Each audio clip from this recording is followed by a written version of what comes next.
Welcome back to the Militia Madness MTG Podcast, episode 7.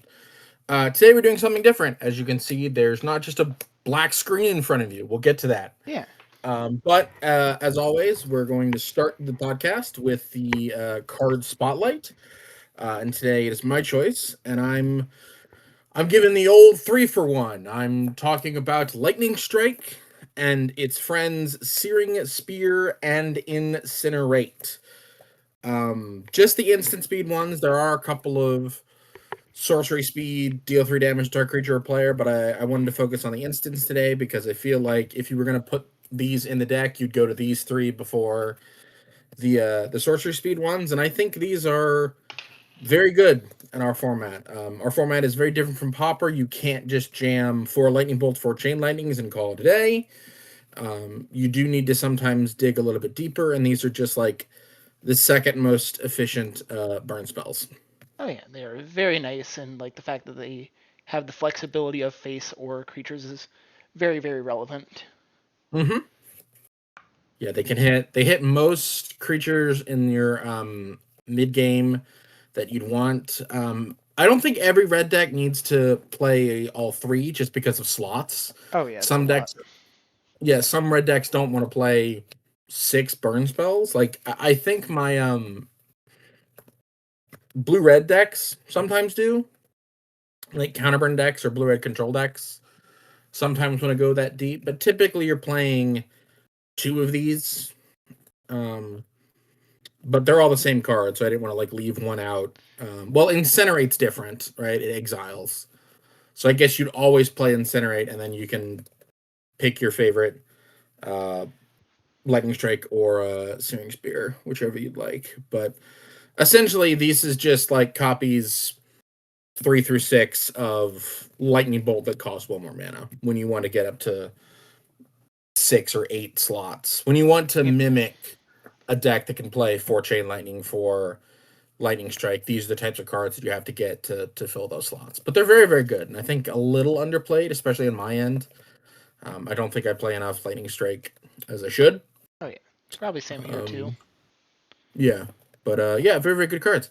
All right, that's the spotlight for today. Moving on to what are we doing today? Well, we've talked a lot about all of the colors and what Militia is, but we didn't really or haven't really talked about how to build decks. We've talked about cards you might want to include depending on the color, but really not like how to sit down and actually do it. And I do think it takes some getting used to because it is different than just sitting down and building a standard deck, right? The card pool, for example, is very large. I sometimes find out new cards that I just don't remember all the time in this format. Like I'll sit down and look at Scryfall and be like, oh, that's cool. And all that kind of stuff. So what we're doing in this podcast is Morgan has picked a commander, Venus, Torn Between Worlds, which you can see on your screen right now. Yep. And spoiler alert, this week you would have just seen the Jeskai v Jeskai matchup.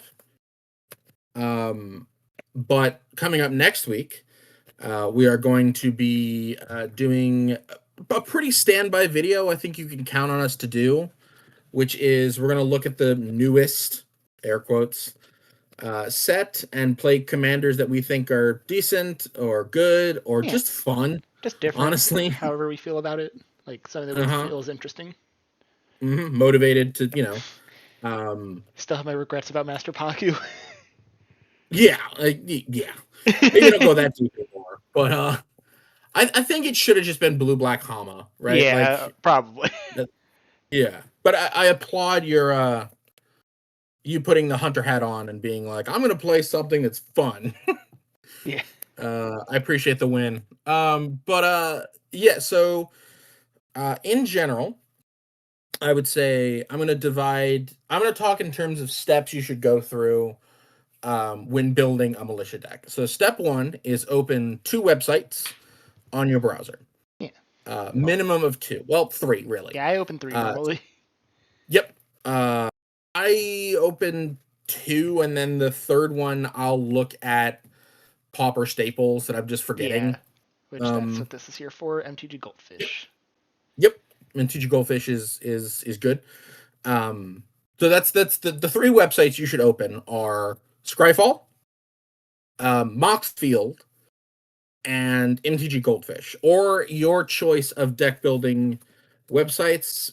Anyone who's watched the channel knows that Morgan and I use Moxfield. I've used Moxfield for a very long time. Yeah. And I'm familiar with the interface, so that's the site I choose. But if you're comfortable with other websites, Yeah, I think I used to use something called Tapped Out like 10 years ago when I was first starting building decks online, and like around like 2020 or so I found out about like Moxfield and was like, oh, this just has such a nicer interface. Yeah. Shout out to Moxfield. I love their website. Sponsor us. It's so much more intuitive than any other deck building website I've ever, I remember the days before I discovered even Tapped Out, I had like Notepad or a Word document. I will still just like open Notepad on my phone sometimes and just jot down ideas of like cards I have sometimes and just be like, yeah, this isn't anything like that I want to actually like start as a deck builder yet. I'll just throw some names of cards in here for now. I do that all the time, yeah. So as you can see, Morgan's done that. And how you build Militia is you click New Deck and you click Pauper EDH. Yeah. And then on the bottom right, it'll have a slot for you to put your commander in. Yep. And this is just the easiest way to build Militia decks because it's the closest format to ours. Yeah, you just put 60 cards in instead of 100. Mm-hmm. And it won't let you add any uncommons or rares or mythics or anything like that. You may have to double check the ban list though, because there are cards that are legal in Pauper EDH that are not legal in our format. Yes, that's true. Don't accidentally add Gush or whatever. Yeah. So do check out our ban list, which is on our Discord when building Militia decks. By the way, join the Discord. But yeah, the ban list is up there, so have that. If you're not used to the ban list, pull it up because most of it's pretty intuitive, and most of it's a carryover from regular Pauper. We just have a couple of other things that are banned. We should really revisit it because I think there's some things that come off. But we're getting off topic. Yeah, we got a couple things that are unbanned as well. Yeah. What'd you say? Hold on. Oh, I said we got a couple things that are unbanned as well. Yes, true. Days, for example. Yeah, or Get Probe. Yep. Because in Singleton, they're not a problem. Yeah. So the first thing you should do is on Scryfall, you can actually search for every legal commander in the format. Yep. The filters you want to pick are legendary, creature, uncommon rarity. And then I would spend some time here looking at that screen and really picking out something that gels with you. We've skipped that step because we know that Morgan and I are going to play TMNT commanders, and I've already built mine, but Morgan wanted to play Venus. So once you've as done a note, that, you will also see with legal stuff on that, these sticker commanders and all that are also not legal in the format. Yeah, so there's a couple of exceptions to that. If you know how the format works, don't look at uncards. Yeah, uncards are not legal. Also, there's a couple of banned commanders. I think it's the Initiative one and Finn the Fangbearer. Yeah, Dargo and... Oh, yeah, and then Dargo itself, yeah. Yeah, Dargo and Finn. And then there's the blue-black one that's also banned, but that's covered under... I think it's listed in the ban list, but it's covered under... the Initiative clause. The Initiative ban. Anything that says take the initiative is banned. So it's double banned. Funny. But yeah, once you pick a legal commander, again, check the ban list. Morgan has done that. We have not banned Venus Torn Between Worlds. It's very new. Also, I don't think it's even remotely close to that. Oh yeah, I don't think it's utterly insane. Yeah. Once you've done that, there are a couple of different ways to start. I'm going to give you my path, which is once I know the color identity of the commander I'm playing, the first thing I do is look at every gold card that is legal for me to play. We have very different starts, I realize. Well, yeah, but we're going to do it my way because I said so. That's where I look first, because in my experience, if you don't look there first, sometimes you'll forget them. Yeah. Just in general. The other way you could start is you could look at other like similar Pauper decks that have existed. So if you're trying to build something that's very comparable to Pauper, so I've built a lot of Basilisk Gate Core Skyfisher decks, and those decks exist in Pauper in one way or another. So looking at pre-existing deck lists is always a good start. But for the sake of argument, we're going to look at the gold cards starting now. Yeah. I will just say real quick how I normally start, which is I look at my commander and look at what his abilities are, and then think about obvious includes, and then I start with Yeah, those. yeah, but like you might not know what's obvious Oh yeah. coming into this format. Like, Oh yeah. That's so I'm just just like giving a for me.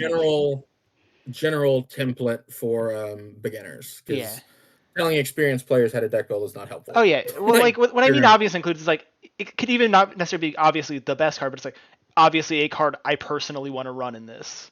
Oh yeah, yeah, yeah. So looking at, let's just start with the gold cards. Um, I don't necessarily see Yeah. anything that's like So super important. well, like real quick, like let's talk about like or like mention what Venus does and look at gold cards that will Oh yeah, specifically like sure. interact with Venus. So Hmm. if you look at the deck list, it says Venus the Puncher because I have looked at a specific mode of Venus, which is whenever Venus is dealt damage, put that many +1/+1 counters on her. So if you start doing fight effects, she's going to start getting a lot of +1/+1 counters because she fights a 4/4, 4 counters. Pretty Hmm. nice. So that's kind of like the initial theme is okay, we're doing +1/+1 counter things, specifically with fight effects. But the other part is whenever a creature you control with a counter on it deals combat damage to a player, you may pay blue if you do draw a card. So she has a draw engine stapled to her as well. So just playing general value +1/+1 counter cards as well will also be fairly nice here. Hmm. There are a couple of gold cards that do give +1/+1 counters just in general.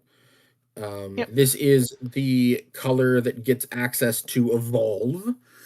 So you could play stuff like um, I don't think we want to be on Veggian Hydropon because it can't attack, but Yeah, I don't think something, it's good. yeah, also that. But something like these early adapt tempo creatures doesn't seem that bad. The new Slithering Cryptid seems pretty good. Just having a mutagen token to put +1/+1 counters on something like that is decent. And then some cheap +1/+1 stuff like Airmunculus and Shamble Shark. Apart from that, unless you wanted to get into the ramp stuff, which I can maybe see Venus wanting to do, stuff like Growth Spiral and the 4 mana Growth Spiral, Eureka moment? Eureka Moment, hmm things like that. But apart from that, is it any type of counter? Oh, it is. Any type of counter, yep. Yeah, so I So do you can think have like like, a stompy-ish deck with just some additional like ability to draw in the late game will be kind of nice to effectively use those yep. punch spells. So are you interested in any of these gold cards, or you just want to move on? I think we can just start by like throwing in a couple that will Okay. possibly be okay. So like you mentioned Slither Encrypted being possibly okay. I don't know if it'll make the cut. But that's the cool thing Hmm. about deck building is as you go you can just remove something if you feel like it doesn't match with it where you end. So I like Yeah. just throwing in cards that feel like they're working okay in the moment. So I'm gonna Hmm. throw in So, Shamble Shark as well hmm because do you it's want to play Armunculus? yeah, and Aeromunculus was the other one I had initially of note. But yeah, Shamble Shark is Hmm. nice because it looks like it's real bad as a 2/1, but that also means it'll evolve really easily. This is And also a deck I don't hate playing your favor of the Overbeing. yeah, right now we only have 3 blue and green cards, and I think Oh, it doesn't do it. technically our commander is only green for the conditions of Correct. that card. Okay. No, you're right. You're right. I always forget that. Yeah, Um, so in surprisingly bad in this deck. in terms of ramp, I'm looking at Coiling Oracle and Growth Spiral as maybe pretty decent includes. Yeah, like Coiling Oracle is something that's on my radar right now because I want to be like more stompy on the creature front, and then Yeah. I don't think I want to throw in Growth Spiral because I don't think this is Okay. a deck where I'm going to be wanting to take off. But I will also probably throw in Pawn Profit for now. Sure. Is there another Pawn Prophet? Isn't Coiling Oracle just Pawn Prophet, but better? Yeah, but we need multiple, possibly. Oh, you're playing both. Okay, I thought you said no to Coiling Oracle. No, I said no to Growth Spiral. Got it. I'm with you. Also, anybody might hear a sound in a second. It's because I'm plugging my headset in. Okay, I think that's probably it, unless you want to get tricky with like a Winged Coatl or something like that. Yeah, like Winged Coatl is cool. I do think like this deck will have an Evolve sub-theme, so I don't necessarily want to get too bogged down in small like 1/1s and such, unless they are just like drawing cards or like furthering the game plan. So like we probably will by the end of it cut Pawn Prophet and maybe even Coiling Oracle, but they're good for ideas, and I don't think we need to go as deep on stuff like Needlethorn Drake, but we can come back to it if we really like. Yeah, I think we're probably fine. The other option that Green Blue has is it gets to play a pretty cool lesson package, but I don't think that's what this deck wants to do. Yeah, I don't think I want to do that. Yeah, that's fair. Oh yeah, it's a lot of fun. I am just noticing Biomathematician here. It does very little in this deck, but I did notice that they are going to be printing more Fractal cards in the next Strixhaven set, so maybe that card could do more in the future. Fun to think about. And I don't think... Do you want to be on like Quandrix Pledge Mage or something like that? Let's see, where is that? In Q's... PQ. No, I don't think so. Like, going hard on instants and sorceries, I don't think is fully where this is going to be. I think pretty much most of my instants and sorceries are going to be punch or fight spells. Like, trying to just... Like, this deck, I think, is going to just try to be, like, one for one your removal into your opponent's creatures, and then just trying to punch as much as possible to recoup the 1-for-1s with paying to draw cards. Yeah, the other two, I love Wave Sifter, but I don't think this is the deck. Although it's a 2-mana 3-power creature for evolve stuff. Yeah. So it can evolve other things kind of easily, which is nice. I don't know if we'll have the time to like spend. Like, I feel like this is going to be a deck where we're going to be wanting to spend our mana, like, most turns, and I don't know if we'll have time for clues, but I'll put it in for now, and we'll see if like we come back to it, because that's once again how that ends up. And I do think it is better than Mold Drifter in this deck, specifically because of the 2 versus 3 here. It's like I don't think I want to take. Yeah, I would agree. If we're playing one of them, I think we're playing Wave Sifter over Mold Drifter, because we value the extra 1 power. I think that's probably it for gold cards. Yep. And then we could play Bioshift if you really wanted to. No, I don't think I want to. Okay. Or like Applied Biomancy to me is just awesome. Yeah. Like it's just a very, very powerful card. It's an instant, and that's not bad about it. I don't think I want to play it right now, but we can come back to it. Okay, cool. I'll keep that tab open. Okay, and then gonna go back. So now that you've looked at your gold cards, this is a time where we've kind of already looked at our commander, and Morgan is a more advanced deck builder, but so I'm gonna avoid doing put the word counter on in Scryfall. But the way I start is I start with adding things that advance my plan first, and then I add interaction later. Yep. Because that second part is you're gonna understand what the colors are gonna do. So I think we want to look at. You said you wanted to play an evolve. Yeah, that's what I was gonna say. Is we have like in adding these gold cards added a couple keywords. So I think one of the first things we'll want to look for is evolve and adapt, because those are keywords that we already have here, and just searching all the stuff in our colors that have those is a good place to start. Let's start with evolve. Yep. So instead of doing exactly these colors this time, I'm going to do at most these colors.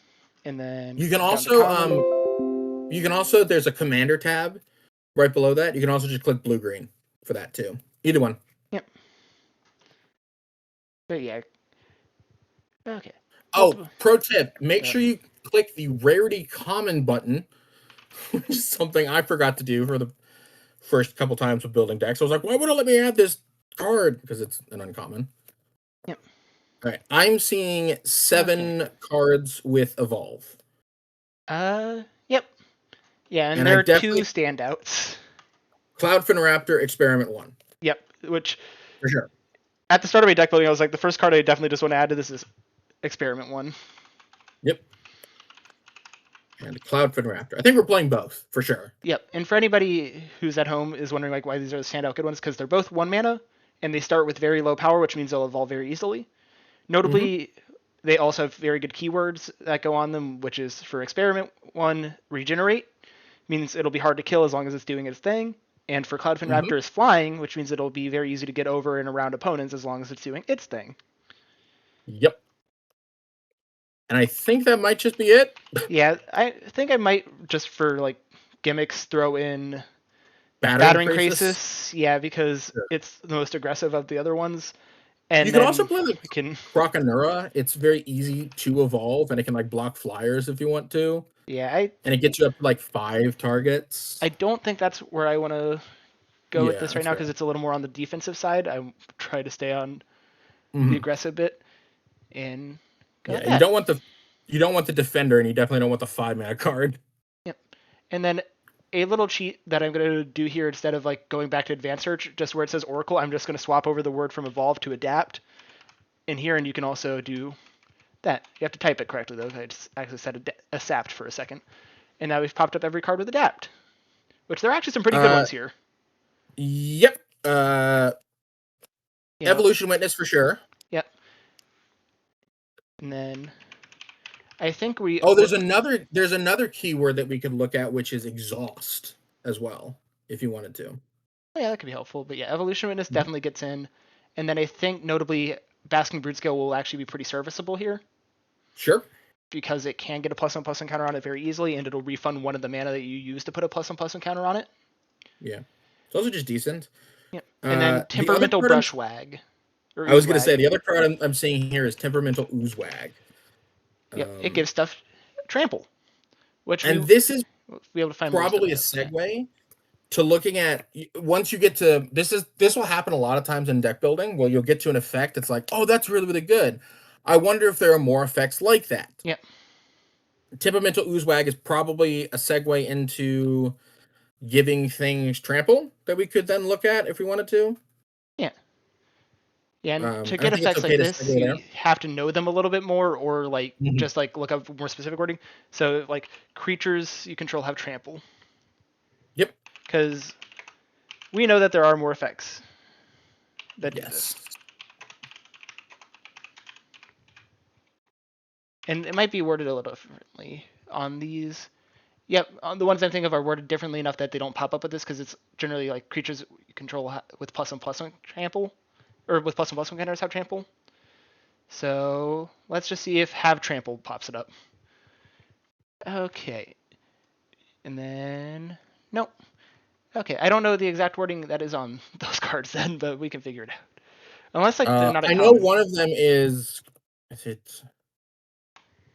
But that's when you can just do general searches and just like scroll heavily, because I know like they're all going to be 4 mana or less if they're at least relevant. So I can easily just do trample and then sort by mana cost. Yeah, I think it's... Man, I really gotta take... I also just knew one of the cards. And sometimes it'll happen where you just know stuff. Yep.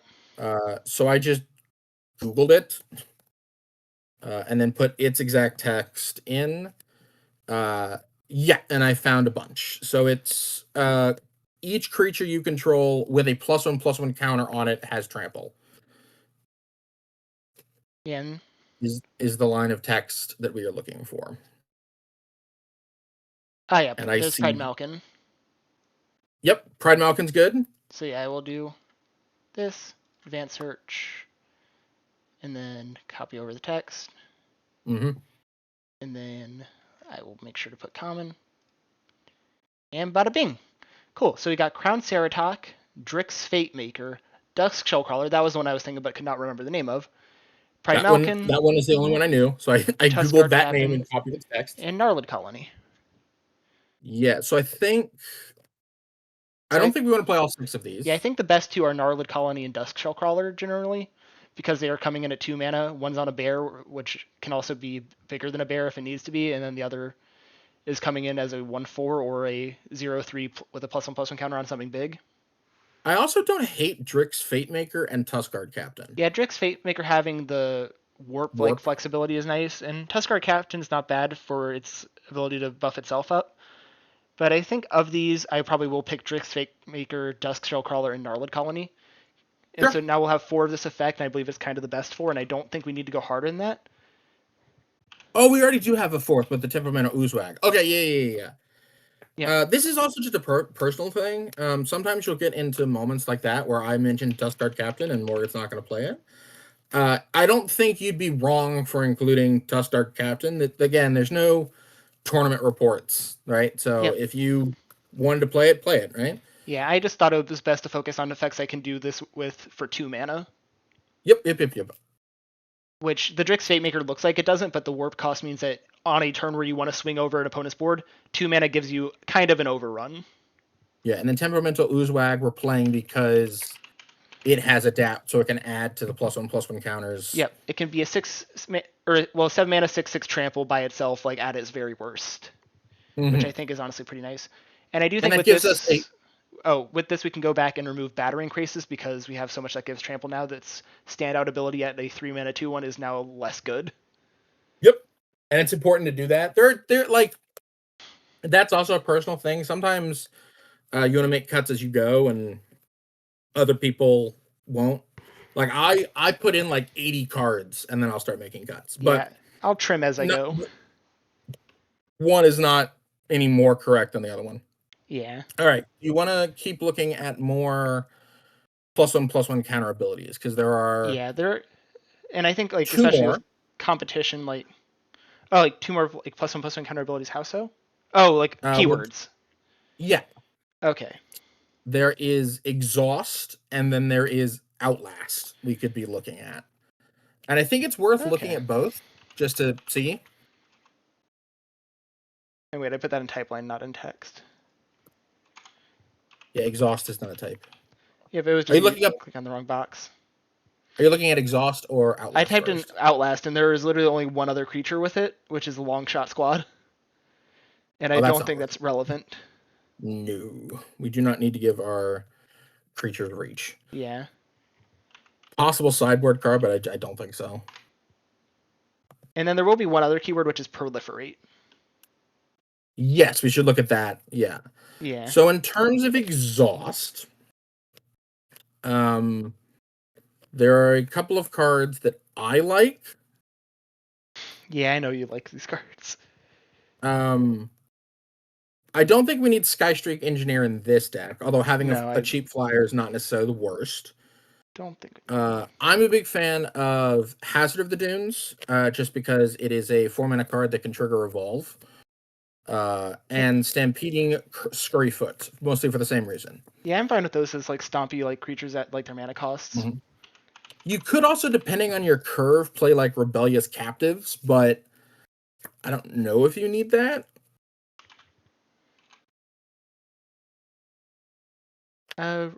No, I don't think we want that because Exhaust for 6 is just kind of rough. Yeah, and it only makes like an extra 2/2 for that. Like the Scurryfoot is nice because it can on curve add 4 power to the board for 4 mana, which is actually like a very relevant number.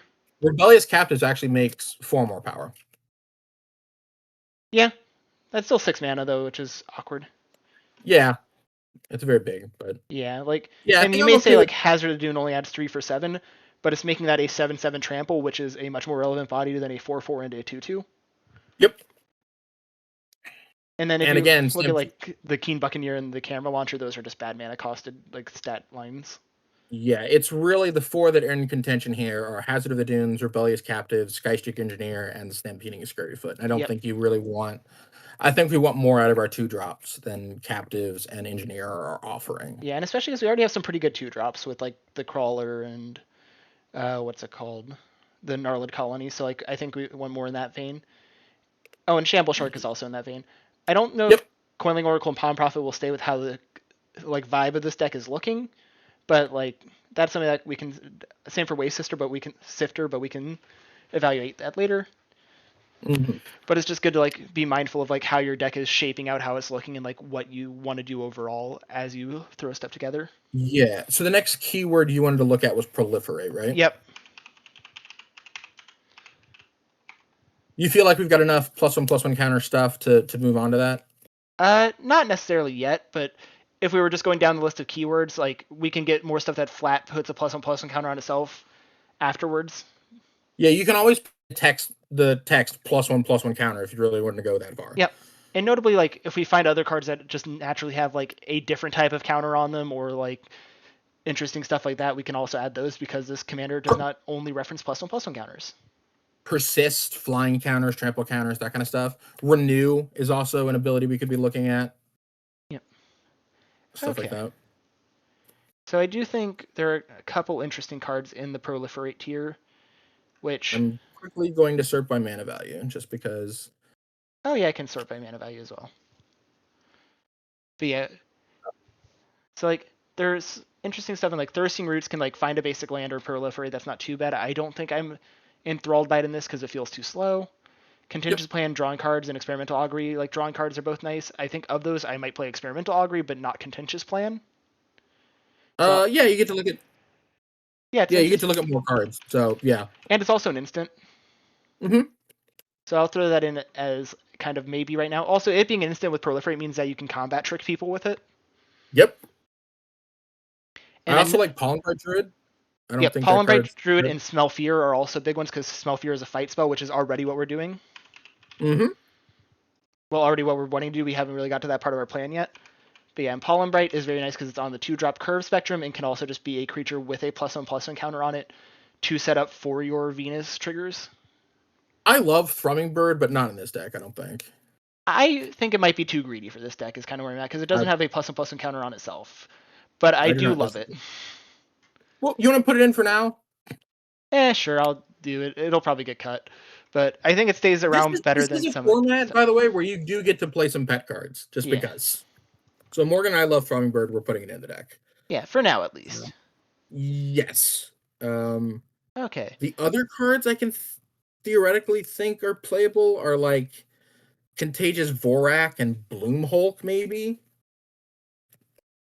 Yeah, Contagious Vorak's stats are not bad, and like getting a land to your hand is also not awful.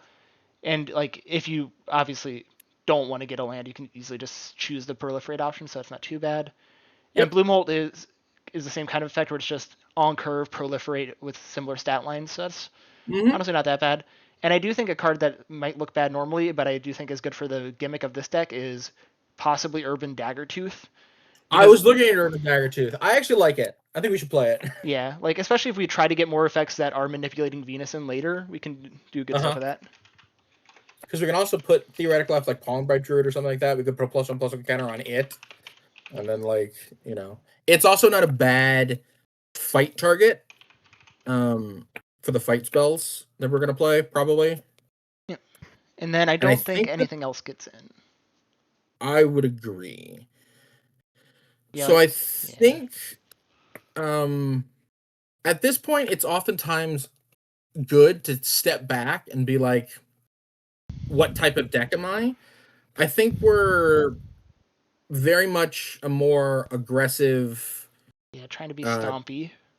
Yeah, that kind of thing. So do we want to play? I'm just thinking of, at this point, sometimes new players to formats will come to a halt. Do you want to just literally put in the text +1/+1 counter and search those cards? Yeah, and I do know one mana that we haven't added yet, which we can throw in if you entertain that. Sure. Young Wolf. Oh, yeah. Yeah, trades well. Undying. That's another thing we could look at. Oh, yeah, we could look at other Undying cards. I don't know if there are many in Pauper. Blue-green? Probably not, but, Because the main one that gets paired with the Young Wolf I know is not a common, which is the Ghast, which is 2. Oh, we got Stormbound guys. Is not bad. Can block only creatures flying. Yeah, it's a Windrake initially, but then it goes up to a 3/3. Yeah, and could keep getting bigger, so that's actually not too bad of an idea. Like it. Yeah, and there's not all that much exile removal, so yeah, it's pretty cool. Sure. Cool. Yeah, I'll throw it in for now. My only complication with it is that we're looking to be more green heavy, and it is double blue on turn 3. Yeah, but with green we can play stuff like Sagu Wildling, and we can also play like Thirsting Roots to help that out if we really wanted to. And we already have the Karok and things like that. I think green decks can really get away with. We also have a 5-drop in our commander, so I do want to play some amount of ramp spells to get that out a little bit earlier. But And the ramp spells I'm thinking of are like Rampant Growth, Nature's Lore, through those types of things. I don't think I want to play the spells, at least. I think I want to stick to more of a creature focus. Okay. Yeah. Or at least like with like when considering ramp. Well, this also could be like a Generous Ant Lore and Reveal deck too. Oh yeah, I think those are like very easy to include generally, but yeah. So I think you'll have, in order to find your blue source, you'll have Generous Ant, Lore and Revealed, Saga Wildling as like a base. So finding your second blue shouldn't be terrible. What's the other counter ability? Persist? Oh yeah, persist as well could be. I don't think there's much because I saw some in the blue-green section and they looked bad. Oh, I forgot to search by common. Okay, cool. I did too. Yeah, Airy Oofs No is idea. pretty rough. River Kelpie, yeah, I saw that and it did not look great. Yeah, these don't look good. Yeah, Trapjaw Kelpie, no. Persistent Precisioners is not actually a persist card.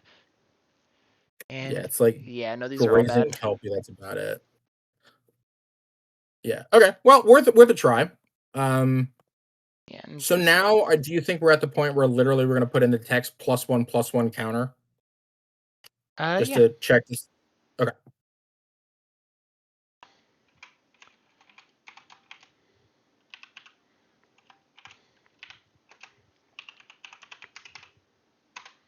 I didn't select colors or the mana cost. Yep, and then I'm going to sort by mana value. Yeah, I'll be right there. I just put Okay. in +1/+1 counter. My computer was like, "That's too much." Is Forge of Heroes legal? I can check the ban list really quickly if you want me to. Yeah, sure. Because I remember, I think Opal Palace was banned to like because of how good it is with very cheap commanders. Yes. Forge of Heroes is legal if you want to play that.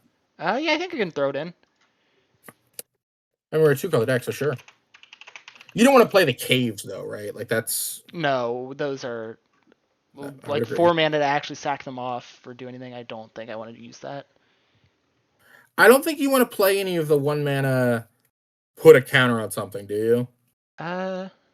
Like that's all that like these combat tricks. Like maybe Bond Beetle of them or something like that, because it can come in as a 1/2 with a counter on it, but I don't think that's gonna be actually anything. Yeah, I'd be more on the combat tricks, but either way, I think the answer is no. Yeah. Ivy Elemental? Do you want to play Ivy Elemental? No, but that does remind me of a card we probably will see in a second. Yep, Nyxborn Hydra. Yes, I would agree with that. But yeah, I don't think I like Ivy Elemental because I don't want to pay 4 mana for a 3/3 and so on. We're not milling anything. Like, we don't care about the graveyard, so I don't really like Rubble Belt Maverick as much. Or like Placid Rottentail. These cards to me feel like a graveyard theme deck. Yeah. Okay. Server of the Scale? Oh yeah, Servant of Scale is actually a very nice one. I've put that in other like +1/+1 counter decks as an additional one because most of the time you see this effect in white actually. Do you want to play protection spells like Snakeskin Veil? Yeah, we can like throwing in like 1 or 2 would be nice, especially ones that like have like. I don't think we've. Oh, do you want to play Mutant Spray? Is that the one that gives a +1/+1 counter every turn? No, it's target creature you control with a +1/+1 counter on it. Fights target creature and opponent controls. Oh, okay, probably. 1 mana instant speed fight effect. Yeah, then that's very if good. it has a counter.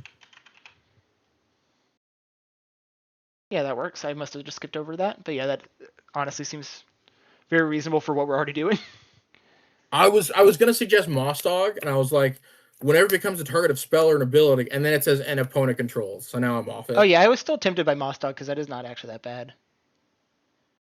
I just don't know why we're doing that. Oh, okay. Longstock Brawl actually will probably come in as well Because like I can give somebody a fish, which is not that big of a deal, and then I can put a counter on something and fight at the same time. Yep, I like Longstock Brawl. And these are cards I would have never thought of. Yep. Do you want to play like Implement of Ferocity or something like that?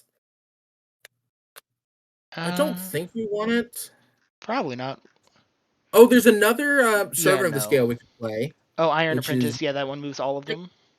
Mhm. But yeah, I did see the other one, which only moves one counter, which is the Sparring Construct, which was not bad, but it only moves a singular counter. Well, we're playing Iron Apprentice though, right? Oh yeah, definitely. Okay. Because like with this deck trying to be like fairly stompy, I want to play like as many of these like scalable one drops as possible. Mhm. I am just gonna quickly like remove Coiling Oracle and the other draw creature because I really think this is not what we're doing anymore. I think that's fair. And honestly, I'll take out Wave Sifter as well for now, and we can add it back in if we really feel that we need it. Yeah. I don't think we want to be on like Thriving Turtle or like Sun Shower Druid or anything like that. I also don't like the pay mana to put a +1/+1 counter on it, guys, either. Yeah. Most of them are not at the cost we want to be. Okay. Sunshower Druid's not the worst. Yeah. Pretty close to the worst. It's an O2. Well, it comes in as a 1/3 potentially, and that can trigger your what's it called? Your evolved creatures very nicely. Oh yeah, because of the 3 toughness. Okay, I don't hate Sunshower Druid. I don't like Bond Beetle, if I'm being honest. I'm just gonna look at how many 1-drops we do have right now. Well, we have 7 1-drop permanents. Okay, we can skip the Sunshower Druid because I think we have our critical mass enough. Do you think you want 7, not 8? I think 7's fine. I don't think we need to push for 8. Okay. I'm looking at 2 drops at the moment. Yeah, which was... Sorry, you were, I guess, suggesting another one for a second? No, I was saying don't put in Bond Beetle. Okay, what is Bond Beetle? It's the 1/1 that puts a counter on something. Oh, yeah. That one is just worse than the one I suggested a second ago, because that would be a 1/2 rather than a 1/3. But yeah, Sunshower Druid is better Bomb Beetle. Who would have known that? What about Int's Fury? Int's Fury. Where is that in here? Oh, in the E's of this, yeah. Put a +1/+1 counter on target creature you control if its power is 4 or greater. Okay, so that only does the +1/+1 counter if its power is 4 or greater. Another creature gets +1/+1 until end of turn and fights target creature you don't control. Okay, yeah, that could be pretty good for the stompiness. Mm-hmm. I also like Knoll Hunter in this type of deck. If our creatures are just big.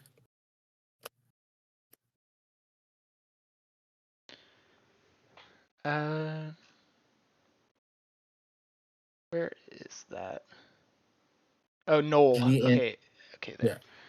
If you attacked the creature's total power 6 or more, you could put a plus. Okay, yeah, that's not bad as a good place in here. Oh, and then here's the other +1/+1 counter protection spell, which is Gaia's Gift. I knew there was another one. Yep. I think we can play that too. Yep. I don't think we're going to have enough stuff for Crunch Wrangler. Yeah, and I am just going to take out Slithering Cryptid just because I don't think that's honestly the curve we want to be. It's very slow. Yeah. What do you think with a cheap curve the way that we have? What do you think about Razzle Dazzler? No, I don't think Razzle Dazzler. Okay. Yeah, I don't think we're going to be consistently able to play 2 cards a turn for most of the game, and it's going to get quickly outpaced. All right. Really quickly, I'm just going to keep going. Titanic Brawl, maybe? Oh, real quick. Okay. This podcast is probably going to be longer than most. Ancient Animus also is something I'm going to throw in for now. Sure. I don't hate it. Like, right now it'll only put a counter on our commander, but it is a fight spell and synergizes nicely, but it can easily get cut. And then what was the thing you just suggested? Titanic Brawl. Oh, and sorry, I'm also going to throw Duel of Dominance in here real quick, but yeah. Sure. I just keep scrolling down and being like, oh, what's this card do? Oh, wait. Duel for Dominance, not Duel of Dominance. Oops. We don't really have any ways of triggering Disappear, so that's not very good. And then I'm just going to throw in Titanic Brawl and then read it after I throw it in. Just okay. Titanic Brawl. Oh yeah, this card is great. Yeah. And then the other card I saw in the 3 drops was Champion of Doosan. 3 mana, 4 power guy to trigger Revolve. And then when it dies, oh yeah, Champion you of Doosan is lovely. Yeah. Yeah, like it'll trigger Evolve nicely, and also it can give Trample from Beyond the Grave.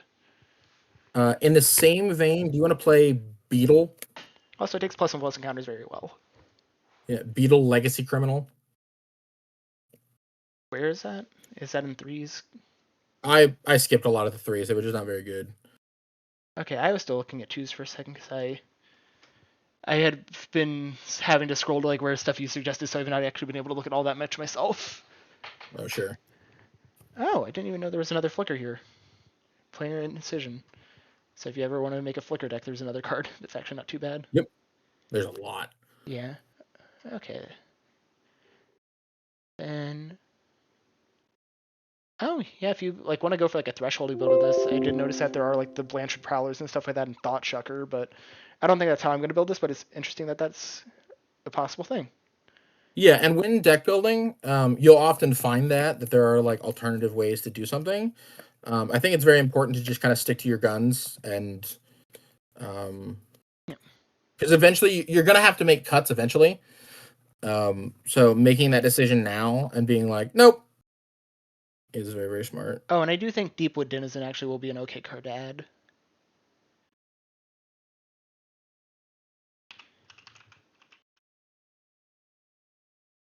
Because it can just be an engine to help find like payoff if we need it later. And I am just going to take a Thrumming Bird out as a 2-drop. It is a little too cute, especially looking at like how the shape of like the rest of our deck looks and like the stats on everything else. Yeah, Deepwood Dennis I think is fine. There was a 4-drop that basically put a +1/+1 counter on a bunch of stuff that I don't remember what it was. Yeah. We're not gonna play Towns, I don't think. No, probably not. Because Prish's Wanderings is actually not terrible, but I think you have to be Prishes Wanderings. Oh yeah. I know that you I can think you activate have to that as an instant, and it searches for land. Yep. and it puts a counter on something. Yep. But I don't think we're gonna need the fixing, to be honest with Yeah, you. and I don't think What we do you want think to about run like Kapow. territorial Scythe Cat? Landfall, +1/+1 encounter. Honestly, it's not too bad. It scales pretty nicely. We just have to make sure we're still hitting land drops. So if it doesn't come down to like exactly turn 3, it doesn't do much. So I think I've talked myself out of it. Sure.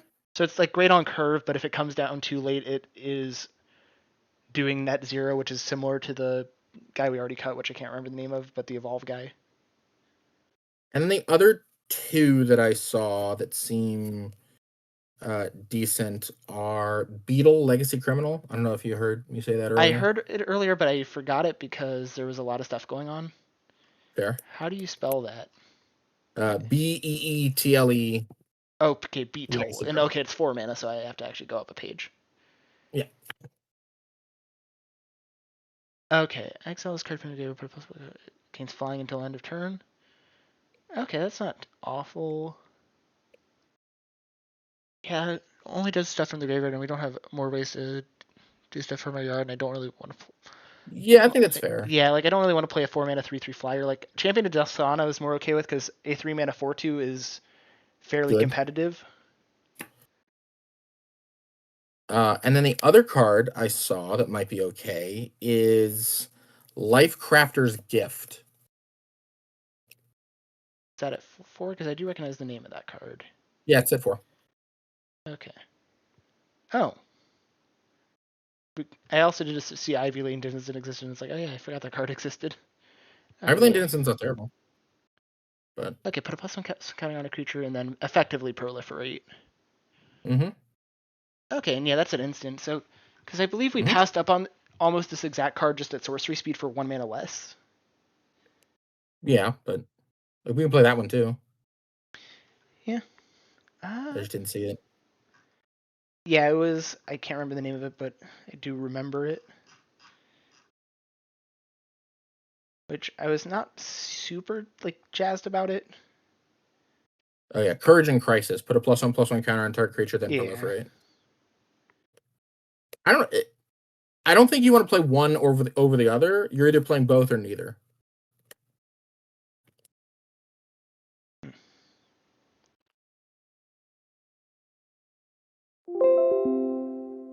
But that was about all I saw.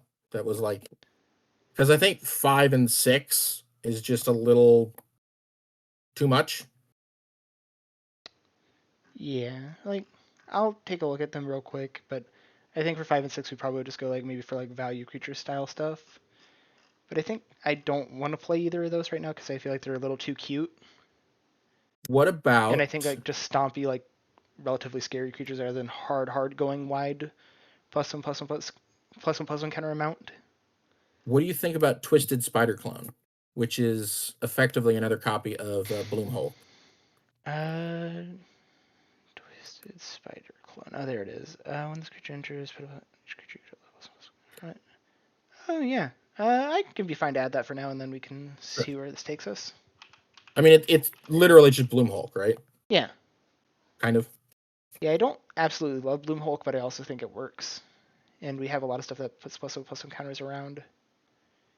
So I think And we're then gonna be pretty good. feel free to look at the 5 and 6s. I didn't even look because I just think, I guess the ones with adventure are okay. Like if you wanted to play Tree Folk or Dreadlenorm. Let's see.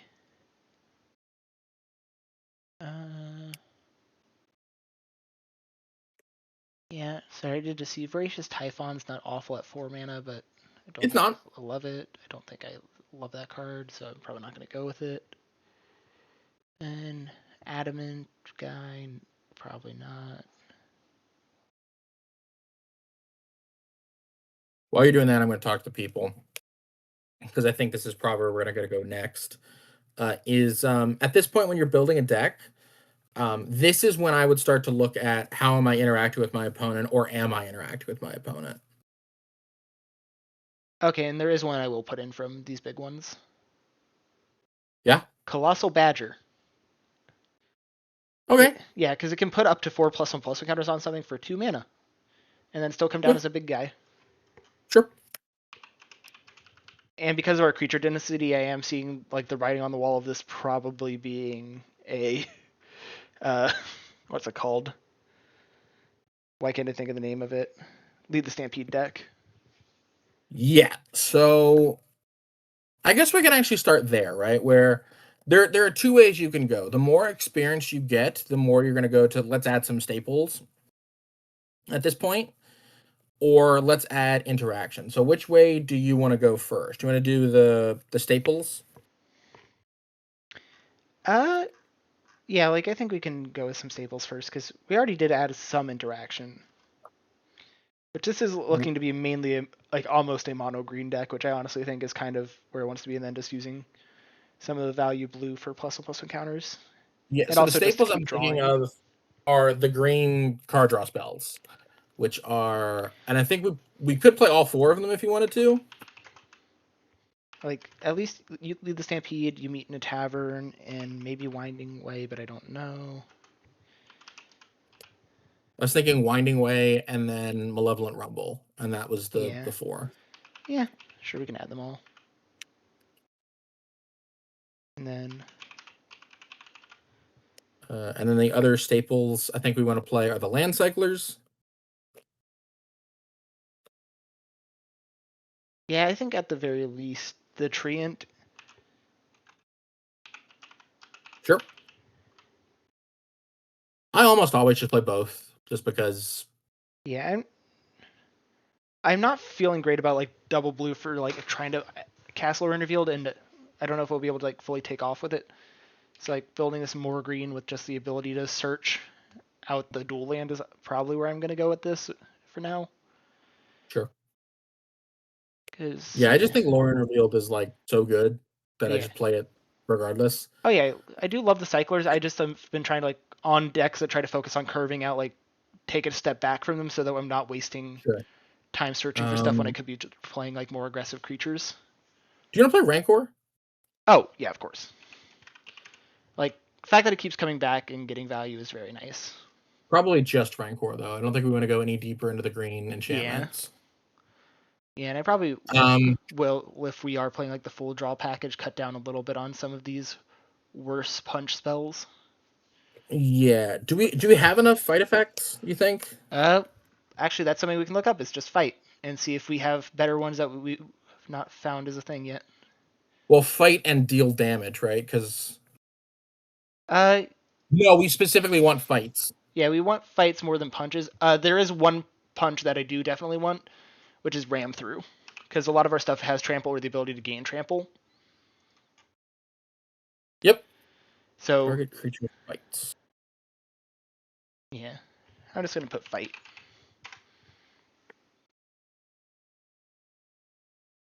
Okay. And then... You're smarter. Okay, yeah, so like real good one that I've played in a couple other decks, Bushwhack. And that can kind of be the substitute for Lorien Revealed. Sure. Do you want to play Cartouche of Strength? Honestly, no, just because of the fact that it can be very easily fizzled. Like, I know all punch spells can, so maybe, but it's also 3 mana. It also gives a permanent buff. Yeah, but so do like +1/+1 counters from some of the other ones that we have. How many other ones like, do we have that do that? Duel for Dominance, for reference, if we have 3 creatures with different power out, like we can put a +1/+1 counter and fight at instant speed rather than +1/+1 and fight at slow speed for 1 more mana. Ancient Animus can do it as only to our legendary creature, but that's not too bad. Yeah, I can do it for 1 creature in our entire deck. Well, yeah, but it's one that you can guarantee you play, but I do think Ancient Animus is more on the chopping block. Which I will just cut it. But okay. Yeah. So probably not Curse of the Werefox. And I actually will cut Mutant Spray because I am just realizing, beside it being an instant, it is mainly just worse than most punch spells that can be modal. And I don't think the instant speed for the punch is that worth it, or for the fight is that worth it. Because hypothetically, if we had like a Bloom Hulk out, it would be really awkward to be like, well, I want to fight with the Bloom Hulk, but yeah. Do you want to play Prize Fight? Instant that makes a treasure? Let me real quick sort by mana value. Oh, sure. And then there's Classic Prey Upon. Okay. Yeah, and then target creature control fights creature.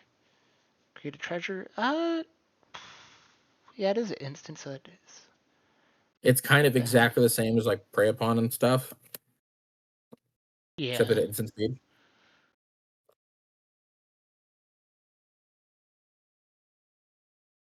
Sure, I throw that in for now.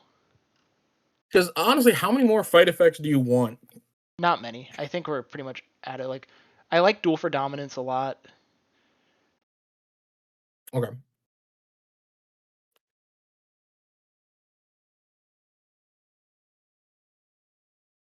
Yeah.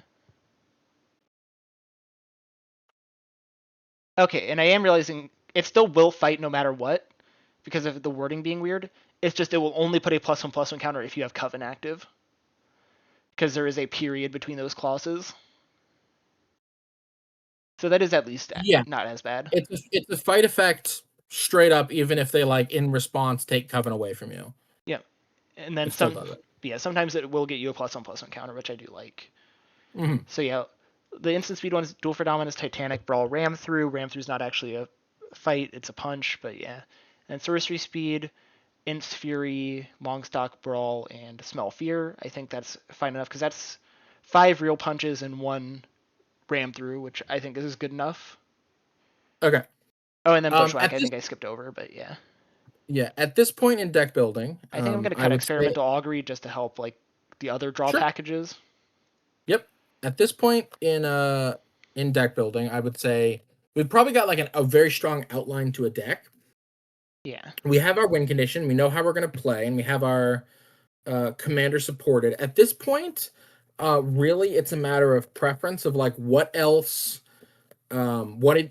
It's helpful to take a step back and be like, all right, what is my deck good at? What is my deck bad at? What do I need to shore up? Right. We're not going to build the sideboard because that's really honestly, you could go on to Pauper Staple sideboard card, like Google it, and it'll tell you a bunch of stuff that you should play. And we've been over sideboards enough that like I can already tell you what 4 cards that are going to be in Morgan's sideboard, at least 5 with a relic, Yeah. and then some Heritage Reclamation stuff, and it's pretty standard. So what do you want to add to finish out the deck? I honestly think like just like looking at like a lot of these like weenie-ish creatures, like going over quickly and just seeing like what some payoffs of or like bigger stuff that people run in other format is going to be a good thing to do. Mm-hmm. So I can already think of some creatures that we should be on, like Jewel Thief and Professional Wrestler, although maybe not. But yeah, and then the Eldrazi. But yeah, so Jewel. I think Jewel Thief is definitely worth it if we can like get a counter on it, maybe. Mm-hmm. And then honestly, like I think that might actually be a case where we take out something maybe like Twisted Spider Clone or like Contagious Vorak for being a little too cute and just focus on things that put like 1+1+1 counter on themselves rather than like trying to go hard proliferate. Sure. Which also I do think we can take away Deepwood Denizen because our commander already is doing draw, and we have some pretty good draw packages already. Because now we're like taking out some of the cuter stuff to add a little bit of power. Mm-hmm. Which what was the other? I can actually just to show people how I would We find should it. cut Throbbing Bird. That should be the first card that goes. Oh, I already did that. Oh, okay. Yeah. It's fair. Yeah, I also cut the double blue Spirit because I realized it was literally the only double blue card in the deck. That's fair. And right now we're almost a mono green deck, to be completely honest with you. We have Cloudfin Raptor, Shamble Shark, and Aeromunculus as blue cards. Mm-hmm. And honestly, I'm kind of cool with that for the most part. Yeah. Cloudfin Raptor is going to be awkward, but I mean, like, as you guys saw Bannerhide Crew Shock. Yeah, that's going to be Bannerhide Crew amazing in Shock's a this. good one. What is that ability? Reinforce? Let me and check also for Scavenge. Yeah, let me check for you if there are any Reinforce or Scavenge cards. I don't think Scavenge nearly as much. Unless we were in green-black. Okay, Reinforce, there's also Earth Brawn and Foul Strike. I don't think Foul Strike is anything. Earth Brawn is not awful, but I don't think I want to play it anyway. No, I think it's just Bannerhide Crew Shock. And then Scavenge. Which most of these are like straight up Golgari cards, like the one I can think of is like Slitherhead normally. And yeah, the rest of these 6 mana Scavenge, 7 mana Scavenge, 6 mana Scavenge. I don't think I want to do any of those. I guess we could also look at the word escape. Oh yeah, like there were some okay ones earlier. Like the Voracious Typhon or whatever. Yeah, Voracious Typhon was the main one. Yeah, Loathsome Chimera looks awful. And let's see. Sigil of the Dead's not terrible, but I don't think those. It just feels like a different deck. Like it feels like that's a deck that we want to be playing. I feel like we have uncovered that there actually could be a pretty okay like threshold-based version of this deck. But we're not playing it. Yeah, but because there were like the 2 millers, self-millers that if you don't choose to pick a land, you can also put a counter on them, which are not too bad. And then like you also have Winding Way, Malevolent Rumble, like so you can get a good amount of those options. And there was the very competitive Threshold Chucker. Yeah, that is a way that you could build this deck, I think. And the audience, feel free to do so. I don't think we want to do that for a couple of reasons. The main reason is we've done that to death on the channel. Yeah. Oh man. But yeah, what Okay. So how many cards are we at total? How many do we need to add? How many do we need to cut? Let me take a look. We are at 44 cards, including 1 land, so we are at 43 non-lands. So we definitely need to cut like 2 cards at the moment overall. Yeah. Have we put in Saga Wildling? I did not put in Sagu Wildling at the moment, but it would probably be good. Yeah. I do think we could probably get rid of the Urban Daggertooth because it is a 4-mana card with 3 health, which is very Yep. cute, very fun, but I do think overall it dies too easily for what it's doing. Yeah, and you don't want to play the Applied Biomancy, do you? That was the only card that you told me to save for later. Yeah, I don't think I want to play Applied Biomancy. I think we have enough punch and fight spells that we are doing well enough on removal. Okay. And then, let's see, is there anything like big and interesting in blue that might want to like throw in?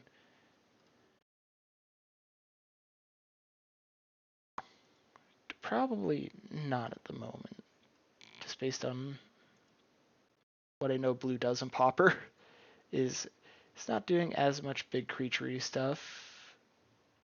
No, not so much. Not unless you're talking about instants and sorcery synergies, stuff like that. Yeah, but let's see. So we have one. I'm just gonna do a quick counter stuff that can put like plus and counters on themselves and all that easily, or like at least put plus and counters on other stuff relatively easily. 1, 2, 3, kind of 4, kind of 5, 6 definitely, 7 definitely, 8 kind of just because it's a little slower in the game. 9 like kind of, yeah.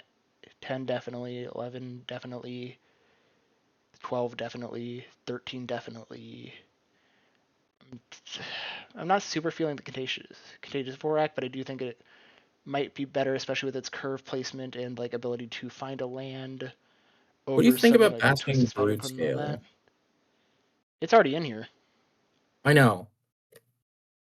I think it's good. It helps our like 2-drop set because right now we have 1, 2, 3, 4, 5, 6 2-drops. Okay. Yeah, like I think it just helps our curve out a little bit and can also like be okay. We're on turn 3. Okay, we only have another 2-drop. Okay, I can adapt this and play a 2-drop in the same turn. We have 6 4-drops. Is that like one too many? Let's see. Oozewag. Drix Fatemaker is not fully a 4-drop, but yeah. And then Twisted Spider Clone, Hazard of the Dunes, Bloom Hulk. Bannerhead Kushock's also not really a 4-drop. That's true. So really, we only have like 4. Okay, that's fair. Yeah. Yeah, I think we're pretty good because 2 of our 4-drops are flexible. And I do like having both of those because they are other ways that we can like just throw a +1/+1 counter on something. Are you like super attached to this Colossal Badger? I like it. Okay. I just think it's trying to do something different than our decks are trying to do, but that's where I'm at looking at this. Yeah, I could see just Or like taking it out. maybe like cutting like maybe cutting an awkward 1-drop. Yeah, we do have a lot of 1-drops, so we could cut one of those. Like maybe cutting potentially. Cloudfin Raptor because we can very rarely cast it on 1. That honestly is not a bad point. Which I feel bad cutting it, but it does make sense that we're just kind of just a almost mono green Stompy with blue to activate our commander in the late game to draw out. Mm-hmm. Okay. And then now we are on 41 non-lands, and I think that's a fine place to be, especially because we have Sagu, Wildling, Bushwhack, and also Generous In, so we have 3 ways to find a basic land if we really need it. And I don't think those modes will be as activated in this deck in particular, but having the option is nice.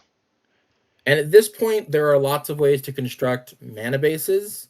I don't think we want to play a lot of... We're an aggressive deck. Yep. So I don't think we want to play... Because there are a lot of utility lands that you can play if you're like a mid-range or control deck. I don't think we want to play those. So I think we're probably just mostly basics, and then we could play like 1 duel if you wanted to, and then... I might play a couple more duels, but I'm going to be very choosy about what they are. Sure. What are you thinking? So, we're not a Basilisk deck. Second to pull up, because I just did Commander Identity blue-green, and then searched it up. Something just fell off my desk. Oh, it was a pin that was sitting up here, because... I guess I can do that too. Commander, blue, green, type, land. Yeah. Okay. So let's see. I had a couple in mind, which I'm going to start with the first one, which is going to be Lakeside Shack, because in the late game it just comes in untapped, and that's when we want our blue anyway. Oh, is that the one? Is it that's the desert that? No, this Not the is desert. the Duskmourn land. Yes, yeah, that one's good. So yeah, the I desert don't think is we on my need. radar, but yeah. That one makes sense. I think we want to play like one hard duel so that Generous can go get blue. Oh yeah, we want to play one basic land type duel, which if given the option, I generally choose the non-snow one just because I don't like the snow border like in a non-snow deck. Yeah, there's no reason to play. Unless We don't have any. yeah, because what's it called? Yeah, because the only reason it could be worse generally is if you see Thermokarst, which I will just throw in the deck to show people what it is. Yeah, it's not Destroy a real target thing. land. If that land is a snow-covered land, gain 1 life. So you want to be on Tangled Islet. Yep, which I did already just put in. Cool. And then let's see. And then I think the staples that a lot of people go to are like the artifact lands and the gates and all that kind of stuff. We don't have to play any of that.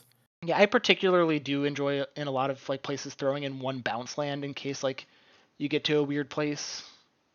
Yeah, I don't hate it in this. Well, I kind of do, but I know it's you, so I mean, it's not the worst. Yeah, like the main reason why I'm like thinking about it is just because when we won our blue, it's more late game, and so we don't care about like because it's doing the same thing as another duel as long as you make sure you tap your basic beforehand. Yeah.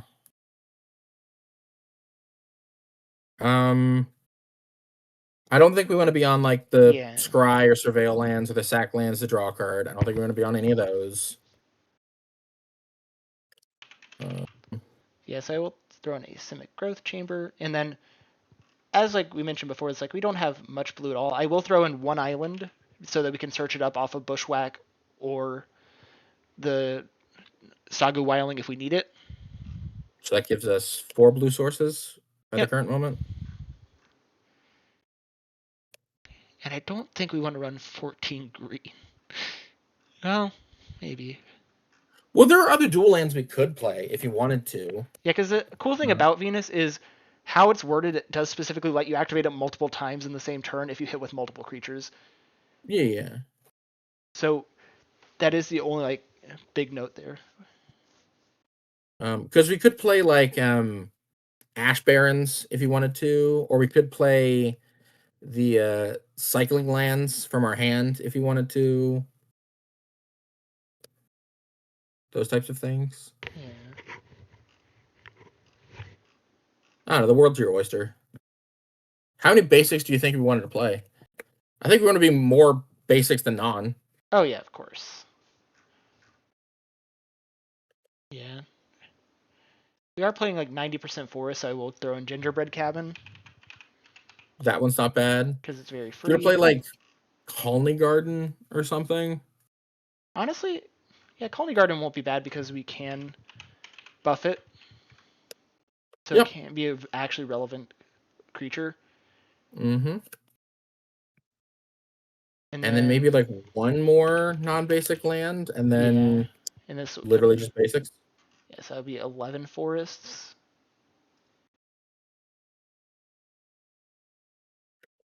I don't hate Ash Barrens. I really don't. Yeah. Okay. Just have another way to get that blue source if you wanted it to. Yeah, we have a lot of colorless costs like relatively in the deck. Uh-huh. Like we don't have much double green actually cards. Yeah. Yeah, actually, the only one I can see is you meet in a tavern. Or the bestow cost on Nyxborn Hydra. Oh, yeah. That's about it. Oh, and then the scavenge cost on Bannerhide Crew Shark, but that's way late in the game enough that you'll definitely. Yeah, that's not real. Yeah. Debatably, the bestow cost on Nyxborn Hydra is also not real. So, like. Okay, cool. And that brings it up to 60. Yep. Should that be the deck? I think so. Yeah, and we're also like an hour and 15 minutes, so I think we're good. Yeah, no, this podcast was long. All right, well, there's how to build your first militia deck. Again, we won't go over the sideboard. I guess we can talk about it very, very briefly, but for the most part, there are sideboard staples. Go look at any of our blue decks. They're going to have Blue Blast and Hydro Blast and so on and so forth. Monarch is a pretty often like sideboard Heritage Reclamation. Heritage Reclamation, Relic of Progenitus is also something that this deck can play for sure. Weather the Storm. Things of that nature. A lot of good old classics. Yeah, like you could even dig deeper into like blue counter magic if you wanted to in the sideboard, like negate or something like that. But probably not. We're probably going to stay on like green cards. So yeah, I hope you enjoyed this episode. Sorry for the length, but we're trying something new. Yep. Let us know if you like it. We're going to keep doing the podcast just because it segues into an opportunity for me to do this.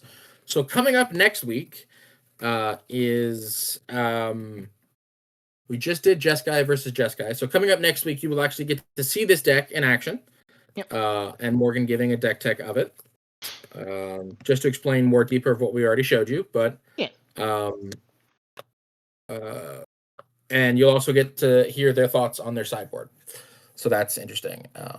Morgan also reserves the right to change some things around, but this is just like a template of what you can expect. I don't think Morgan's going to change the core strategy much, if anything. Yeah. So check that out. And then next week, we are starting on something very, very special. So you have to stay tuned to catch that out. But it'll be, like I said earlier, we're going to be rotating in and out of Militia formats, and we're going to try a new style of video. So check that out. But apart from that, I'm Hunter, and that's Morgan. Like, comment, subscribe, and join the Discord.